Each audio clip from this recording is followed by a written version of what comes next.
Maksud kalam hikmat ini, jauh beza antara orang yang berdalil dengan adanya Allah, menunjukkan adanya alam,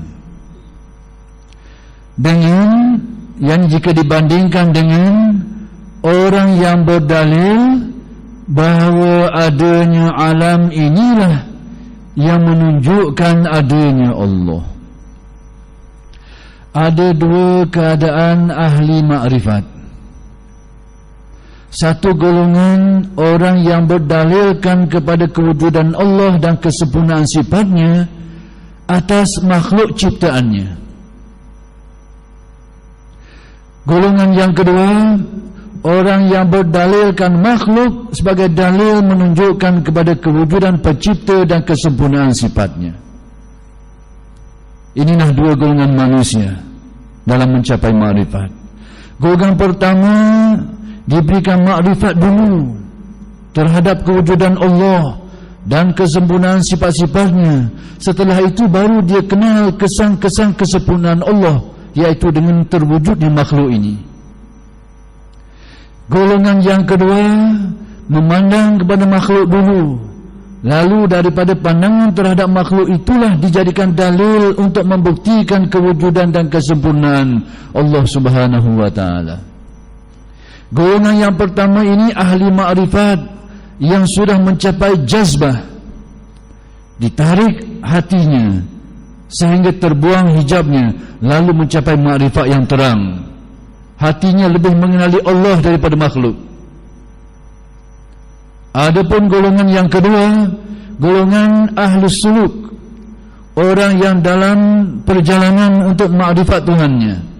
Dia lebih mengenali makhluk daripada Allah, tapi makhluk itulah menjadi dalil untuknya kepada kewujudan Allah Subhanahu wa ta'ala dan kesempurnaan sifatnya. Demikianlah dua golongan yang ingin dijelaskan oleh Syekh mengenai perkara ini. Bandingan yang mudah. Golongan pertama itu orang yang kena tokeh dulu. Dia kena tokeh dulu, kediam baru dia kena pekerja dia, baru kena kilang-kilang. Mula-mula kena tokeh dulu. Lepas tu baru tokeh ajak tengok kilang-kilang dia. Dia kena tokeh ni hebat ni, tapi tokeh dulu dia jumpa. Kehebatan tokeh ni, kekayaan tokeh ni tak kena lagi, kediang dia kena. Dia hanya kena tokeh ni tokeh hebat, kaya. Harta dia tak pernah tengok, pekerja-pekerja tak pernah tengok, kediang baru tokeh gitu tunjuk sesuatu. Ni kilang aku ni, ni pekerja aku ni. Ni pasal yang pertama. Orang yang diajak tarik jumpa tokeh dulu. Tapi kewujudan golongan ini nisbah peratusannya sangat kecil, tak ramai pasal ini. Mereka inilah al-anbiya, al-mursalun, al-awliya yang ahli jazbah. Mereka inilah para nabi, para rasul, dan juga para wali yang mendapat jazbah. Inilah kelakuan mereka, makrifat mereka itu dikenalkan dengan penciptanya dulu. Adapun yang kedua ini, orang yang kenal kekayaan tokehnya itu, kehebatan tokeh itu, menerusi dia tengok pekerja-pekerja dulu, tengok kilang-kilang. Oh, ramai pekerja dia ni, besar kilang dia ni, tokeh ni kaya ni. Dia tak pernah jumpa lagi tokeh, tapi dia kenal tokeh atas melihat kepada pemilikannya dulu. Lihat kilang-kilangnya, pekerja-pekerjanya tu, masing dengan peralatannya. Kalau tokeh barang dah orang cetong, dah nak buat kilang gini ni, mesti tokeh ni orang yang memiliki sesuatu yang luar biasa, boleh buat sebesar ini. Tapi tak pernah jumpa tokeh, tapi yang ini cukup menjadi alat untuknya, menjadi alamat untuk dikenal kehebatan tokeh itu. Maka demikianlah dalam hal makrifat. Ada dua golongan manusia ini. Yang pertama itu yang dianugerahkan Allah mendapat makrifat Allah Subhanahu wa ta'ala. Allah lebih dikenali dari makhluknya. Selepas itu barulah diperlihatkan tentang kekuasaan Allah, lalu diperlihatkan, oh inilah dalilnya makhluk, kewujudan makhluk ini. Ditunjukkan tentang kesempurnaan sifat-sifat Allah, bahawa Allah yang memberi rezeki, dikenali sifat itu, didatangkan makrifat itu, baru ditunjukkan tentang fenomena alam, macam mana makhluk Allah Ta'ala dirizkikan. Dirizkikan, dikenal. Ini dah makhluknya yang diriskin kau, baru dikenali. Selepas itu demikianlah segala sifat-sifat kesempurnaan Allah diperkenalkan selepas itu, setelah dia memperoleh makrifat yang yakin terhadap Allah Subhanahu wa taala. Adapun golongan yang kedua ini, golongan yang mengenali Allah menusi makhluknya, dilihat pada makhluknya, dijadikan dalil, dijadikan alamat untuk mengenali pencipta dan kesempurnaannya. Dia tengok pada makhluk ini, daripada tidak ada kepada ada, mengenali ada pencipta. Makhluk yang begitu besar kejadiannya, yang tidak mudah dicipta, memerlukan kudrat yang kuat, dikenal penciptanya yang maha berkuasa. Dilihat daripada keelokan makhluknya, kesempurnaan makhluknya, bahawa yang seperti ini tidak mampu dilakukan oleh orang yang tidak cukup ilmunya, lalu dikenali keluasan ilmu penciptanya. Maka demikianlah golongan yang kedua ini, orang yang sedang melintasi perjalanan makrifat, disebut ahlus suluk.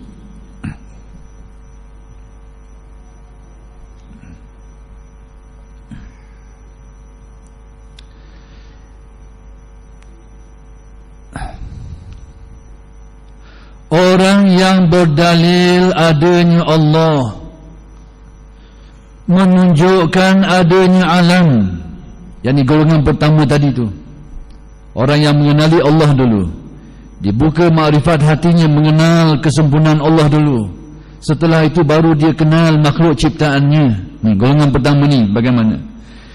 Yaitu orang yang mengenal hak dan meletakkan pada tempatnya.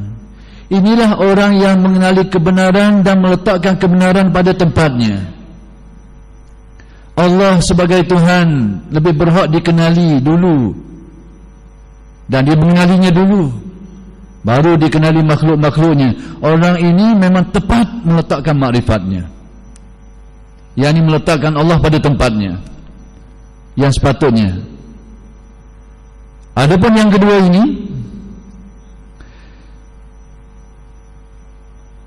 yaitu yang pertama ini, yaitu orang yang mengenal hak, yakni kebenaran Allah, dan meletakkan pada tempatnya sehingga menetapkan adanya sesuatu dari asal mulanya. Orang ini meletakkan sesuatu pada tempatnya. Dia kenal Allah, setelah itu dia kenal tanda-tanda kesempurnaannya. Jadi orang ini mengenal Allah dan mengenal makhluk dan meletakkan makhluk pada tempatnya. Bagaimana? Dia tahu makhluk ini puncanya datang dari Allah. Dia tahu. Jadi orang yang pertama ini, golongan pertama ini, meletakkan kebenaran pada tempatnya. Dia kenal makhluk, tapi kenal makhluk dari sumber asalnya, yaitu dari Allah. Yang ini makhluk itu datang dari Allah. Bila dia kenal Allah, lalu dia kenal hasil ciptaannya. Bila dia kenal kesempurnaan sifat Allah, dapat dilihat semua ini pada ciptaannya itu. Jadi dia kenal makhluk tepat pada kedudukannya, yaitu bersumberkan dari asalnya.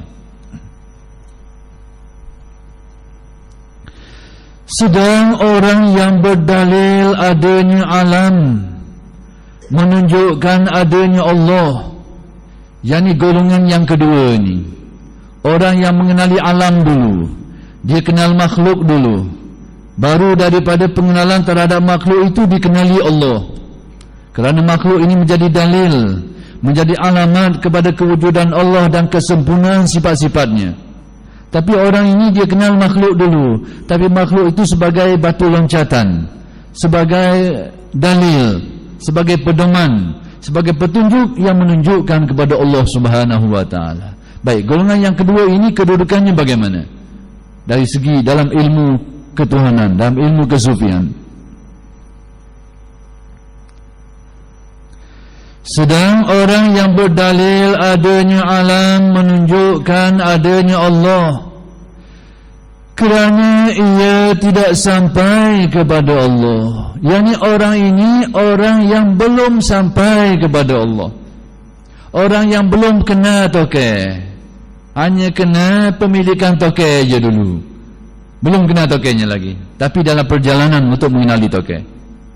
Adapun yang pertama, orang yang sudah sampai kepada hakikat ma'rifat, setelah itu baru diperlihatkan kepadanya kesempurnaan sifat-sifatnya menusi makhluk yang diciptakan. Adapun yang kedua ini, orang baru dalam perjalanan nak mencapai hakikat makrifat. Dikenalinya makhluk dulu, tapi makhluk ini menjadi alamat untuknya, menjadi dalil untuknya, sehingga dia mengenal Allah. Perjalanannya akan berterusan. Orang ini dikira belum sampai, tapi sedang menuju kepada hakikat makrifat. Dan kebanyakan manusia adalah dari golongan ini. Kebanyakan orang-orang yang menempuh jalan makrifat adalah dari golongan yang kedua ini. Orang yang kenal Allah menusi kenal makhluknya.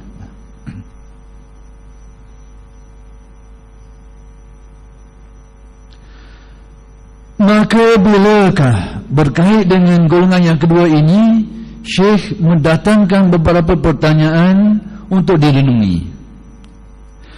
Maka bilakah Allah itu ghaib sehingga memerlukan dalil untuk mengetahuinya? Syekh ini menunjukkan pertanyaan ini kepada golongan kedua ini, yakni orang yang belum sampai. Jadi pertanyaan ini sebenarnya sebagai satu motivasi lah. Bila Allah Ta'ala ni tidak zahir hakikatnya, sehingga kau perlukan kepada dalil nak kena. Nak kabarnya, Syekh ini semacam memberikan sedikit kritikan kepada golongan yang kedua ni lah, yang dikira belum mencapai maksudnya. Yang sebenarnya golongan kedua ni baik dah. Orang yang sudah dalam perjalanan nak bermakrifat, tinggal lagi dia menjadikan makhluk sebagai dalil. Tapi dari segi kesempurnaan, orang ini masih belum mencapainya. Lalu pertanyaan tadi sebenarnya adalah dorongan untuk orang ini mencapai kesempurnaannya. Lalu ditanya oleh Syekh, bila Tuhan ni baik, bila Tuhan ni terlindung, sehingga kita tak kena perlu dalil nak kena dia tu. Gitu. Patutnya tak gitu. Seolah-olah nak menganjurkan orang ini supaya terus sehingga sampai ke tahap engkau tidak perlu lagi kepada dalil, engkau sudah bermakrifat terhadapnya. Gitu nak bawa kita. Nak bawa sampai situ. Tapi bila tak sampai lagi situ, dia berubah ni sutih.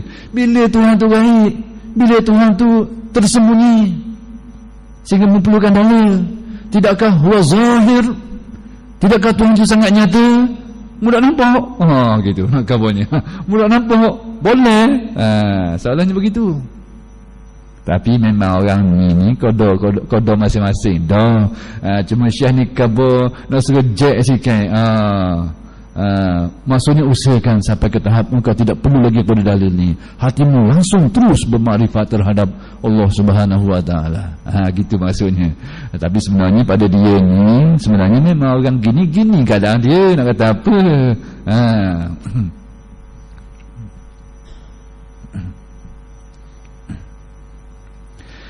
Dan bilakah Allah itu jauh sehingga adanya alam ini dapat menyampaikan kepadanya?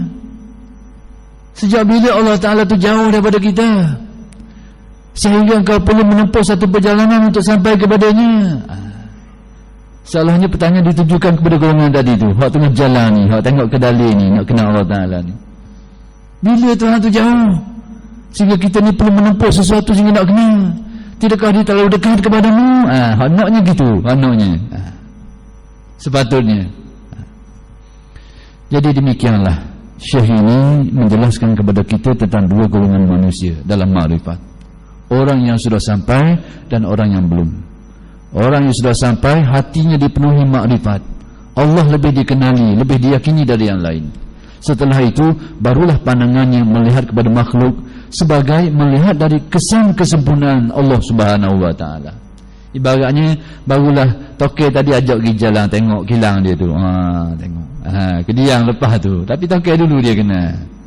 Adapun yang kedua, orang yang masih dalam perjalanan makrifatnya, masih menjadikan dalil sebagai pedoman untuk bermakrifat kepada Allah, maka yang ini dikira sebagai belum sempurna makrifat. Bukan tidak bermakrifat, sudah bermakrifat, tapi bermakrifat berasaskan dalil. Kesempurnaan makrifat dalam dunia tasawuf, makrifat tanpa dalil. Makrifat guna apa tu? Makrifat dengan naluri asli yang sudah tersimpan dalam diri setiap manusia. Asli. sudah tersimpan dalam diri setiap manusia. Allah berfirman di dalam Al-Quran ketika manusia berada pada martabat ruhnya, belum ada jasad ini, ruhnya sudah ada. Alastu bi rabbikum qalu bala syahidna. Tidakkah aku ini Tuhanmu? Mereka menjawab, ruh, arwah bukan satu, sudah banyak ruh. Ruh kita ni sebelum dijadikan ni badan kita je dulu kediang ni orang ni mamak kediang sikit, dolah dulu lagi, ni tubuh badan je. Roh sudah tercipta sebelum itu. Saudara, jadi ketika Allah mengemukakan pertanyaan, mengambil penyaksian, alastu bi rabbikum, tidakkah aku Tuhan kamu? Apa jawapan roh? Qalu bala syahidna. Mereka kata, bahkan engkaulah Tuhan kami. Syahidna, kami menyaksikannya. Inilah iman yang asli, naluri yang tersimpan pada jiwa setiap manusia. Syahidna, kami menyaksikan. Bukan alimna, bukan kami tahu, kami saksikan keaslian pandangan ruh. Kerana ruh itu mata hatinya dinamakan basirah, penglihatannya dinamakan musyahadah. Jadi ruh pada waktu itu sudah menyaksikan ketuhanan Allah secara asli. Tapi pengaruh keduniaan ini, pengaruh pengajaran-pengajaran, pengaruh daripada panca indera, pengalaman panca indera telah menutup banyak keyakinan ini. Rasulullah sallallahu alaihi wasallam bersabda, kullu mawludin yuladu 'alal fitrah fa abawahu yuhawwidanihi aw yunassiranihi aw yumajjisanihi. Setiap anak itu dilahirkan dalam naluri yang bersih, terutamanya naluri tauhid, bertauhidkan Allah. Sudah tersimpan makrifat ini dalam diri setiap ruh manusia. Tapi persekitaran, dalam hadis ini menyebut yang terdekat dengan persekitarannya. Siapa? Orang tuanya. Fa abawahu yuhawwidani. Inilah yang akan menjadikan, mencorakkannya, sama ni jadi Yahudi, aw nasranihi, atau menjadikan Nasrani, aw yumajjisani, atau menjadikan dia seorang Majusi. Yani pengaruh persekitaran. Pengaruh persekitaran. Pengalaman hidup kita, kita tengok hari-hari. Orang ni pergi hospital tak cukup obat, mati. Orang ni sakit buah pinggang ataupun sakit jatuh, mati. Akhir sekali itulah yang menutup makrifat kita. Kita sudah terlupa hakikat yang menghidup mematikan hanya Allah. Lupa waktu. Lupa. Sebab apa? Tengok hari-hari ni. Ni gini-gini sebab macam-macam ni. Hari-hari kena 10 tahun, 20 tahun, bertinang-tinang, tebal, karat dekong. Akhir kali lupa makrifat ni. Lupa makrifat. Huwa yuhyi wa yumit. Hanya dia yang menghidup dan mematikan. Lupa. Kerana ini pengaruh ajaran orang tua. Orang tua mengajarkan kita macam-macam, itu ini. Takut gatu, menjangkit tempat tu takut gatu. Sebab ketua takut gatu. Jangan kita atas kubur tu beratu. Sejak dari dulu orang tua ajar kita. Akhir sekali takut orang pergi kubur. Nak jaga kubur mak ayah pun takut. Naik semua macam ni, atu. Pengaruh orang tua. Persekitaran, ajaran-ajaran, ilmu yang dipelajari ini banyak menutup makrifat yang asli dimiliki. Jadi demikianlah ahli makrifat, golongan pertama ini memiliki makrifat yang asli, kembali kepada nalurinya. Adapun yang kedua ini, orang yang nalurinya agak tercemar, tapi sudah memiliki makrifat tasdiqiyah, membenarkan, sama ada menerusi wahyu atau menerusi nazar, perhatian yang diperhatikan, memerhatikan alam, sehingga alam ini menjadi dalil untuknya dia mengenali Allah. Orang ini kenal Allah menerusi dalil. Jadi dalam dunia tasawuf, makrifat seperti ini dilihat belum sempurna, bukan tidak sah. Jangan salah faham, bukan tidak sah, tapi dikira belum sempurna. Maka untuk mencapai kesempurnaan, maka Syekh inilah mendatangkan 2-3 pertanyaan tadi tu. Apakah Allah Ta'ala tu terselindung sehingga kau perlukan dalil nak kenal dia? Apakah Tuhan kau tu jauh sehingga kau perlu menempuh satu perjalanan untuk mengenali dia? Sedangkan kau hari-hari nyawa nafas kau itu keluar masuk. Sejak bila kajian ini berlaku? Pernah kau kawalnya? Tidakkah nadimu setiap hari berdengut Sepanjang umurmu, berapa kali kau kawalnya? Tak pernah sekali pun kawalnya. Tidak jauh. Makanan-makanan yang kau makan itu diakikan seluruh tubuhmu. Pernahkah sekali kau mengawalnya? Makan ubi kayu pergi beti, besar beti. Maka tepak pergi kepala, petok jadi kepala. Seperti itukah kita mengawal makanan kita? Pernahkah sekali? Tidak pernah dikawal, walaupun sekali. Terlalu dekat. Jadi Syekh mendatangkan pertanyaan ini untuk membuka pintu hati, supaya makrifatmu perlu ditingkatkan sampai ke tahap naluri iman yang bertaraf fitrah, keyakinan yang tidak dapat diganggu oleh sesiapa pun.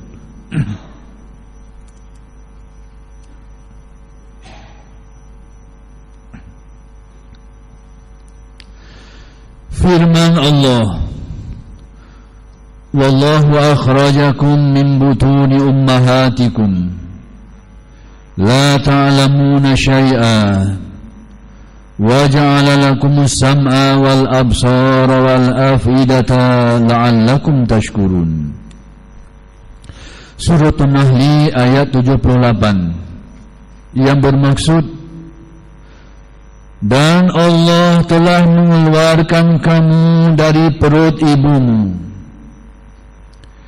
tidak mengetahui apa-apa. Kemudian Allah memberi kepadamu pendengaran dan penglihatan serta fikiran, yakni perasaan, supaya kamu bersyukur. Yakni ayat ini didatangkan berkait dengan kalam hikmat ini adalah secara khusus mengenai golongan yang kedua itu. Allah menciptakan kita yang asalnya tak ada apa satu, kewujudan pun tidak ada, apatah lagi sifat-sifat seperti melihat, mendengar, mengetahui dan macam-macam. Setelah diadakan baru diberi sifat-sifat itu,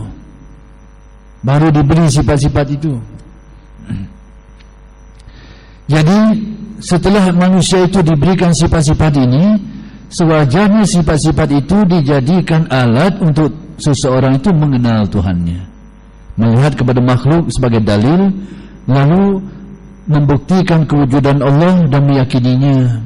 Itulah sebagai satu kesyukuran kita terhadap apa-apa yang dianugerahkan Allah itu.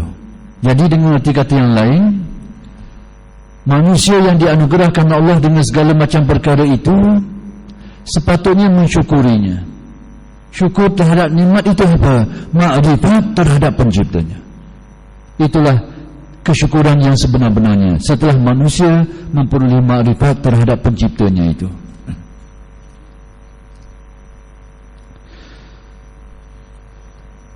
Memang asal mula kejadian manusia bodoh, yang ini tidak mengetahui apa-apa, tak tahu. Hal ini terjadi secara berperingkat-peringkat. Diadakan dulu, kemudian baru dizahirkan sifat-sifat ini. Hadis Nabi SAW menjelaskan, manusia ini adalah makhluk yang paling sempurna kejadian, bahawa dia menyimpan banyak rahsia-rahsia ketuhanan Allah Subhanahu wa ta'ala. Ada satu hadis Nabi yang mengelirukan orang yang tidak memahami hakikat ini. Inna Allah khalaqa Adama ala suratih. Bagaimana nak diterjemah? Saya sebut sikit ini kerana yang berkait dengan inilah, bahawa manusia diciptakan Allah tak tahu apa-apa. Lepas itu dizahirkan sifat-sifat, yang sifat-sifat yang ada pada manusia itu menyamai dari segi nama dan fungsi dengan sifat-sifat Allah. Menyamai dari segi nama dan fungsi, bukan hakikatnya. Jangan salah faham. Jadi perhatikan hadis yang berkait. Dan ada orang yang menyalah faham tentang hadis ini, lalu membawa kepada keyakinan yang jauh dari pegang ahlu sunnah wal jamaah, sehingga menjadi kelompok-kelompok yang dalam pandangan ahlu sunnah sesat dan menyesatkan. Inna Allah khalaqa Adama ala surati. Allah menciptakan Adam atas rupanya. Nya ni payah ni orang mengaji ni. Nya hak mana se balik ni. Kalau kita mengaji kita tua, nya ni memang penimpala sama. Balik ke mana nya ni? Tapi inilah antara sebab terjadinya ikhtilaf dalam tafsiran di kalangan para ulama kerana hal-hal seperti ini. Antara sebab marji'ud dhamir ni, Allah menciptakan Adam atas rupanya. Kalau atas rupanya rupa Adam, jelas tidak ada masalah. Tapi yang jadi masalah, dan boleh diterjemah seperti ini, Allah menciptakan Adam atas rupanya, atas rupa Allah. Ni berat. Dan boleh, dan itulah yang sebenarnya. Tapi apa maksudnya? Allah mencipta Adam atas rupanya, atas rupa Allah. Menurut faham Ahlus Sunnah wal Jamaah, Allah Ta'ala mencipta Adam atas rupanya, yakni memiliki sifat-sifat yang sama dengan sifat Allah dari segi nama dan fungsi, tapi tidak dari segi hakikatnya. Setakat tu je boleh pergi. Jangan pergi jauh-jauh lah. Jatuh lubang. Setakat tu je. Memiliki sifat-sifat sama dari segi mana dan fungsi. Tapi riwayat ini, hadis ini sudah ditafsir secara silap oleh kelompok-kelompok Mujassimah. Yang rasa peliknya, yang kita rasa duka cita, hadis-hadis ini dipegang oleh ahli ilmu, sebahagian ahli ilmu kita secara faham yang salah seperti ini. Allah Ta'ala menciptakan Adam atas rupa Allah. Sebab tu Tuhan tu ada rupa juga. Atas hal ini, sepertilah manusia ada rupa, Tuhan pun ada rupa juga.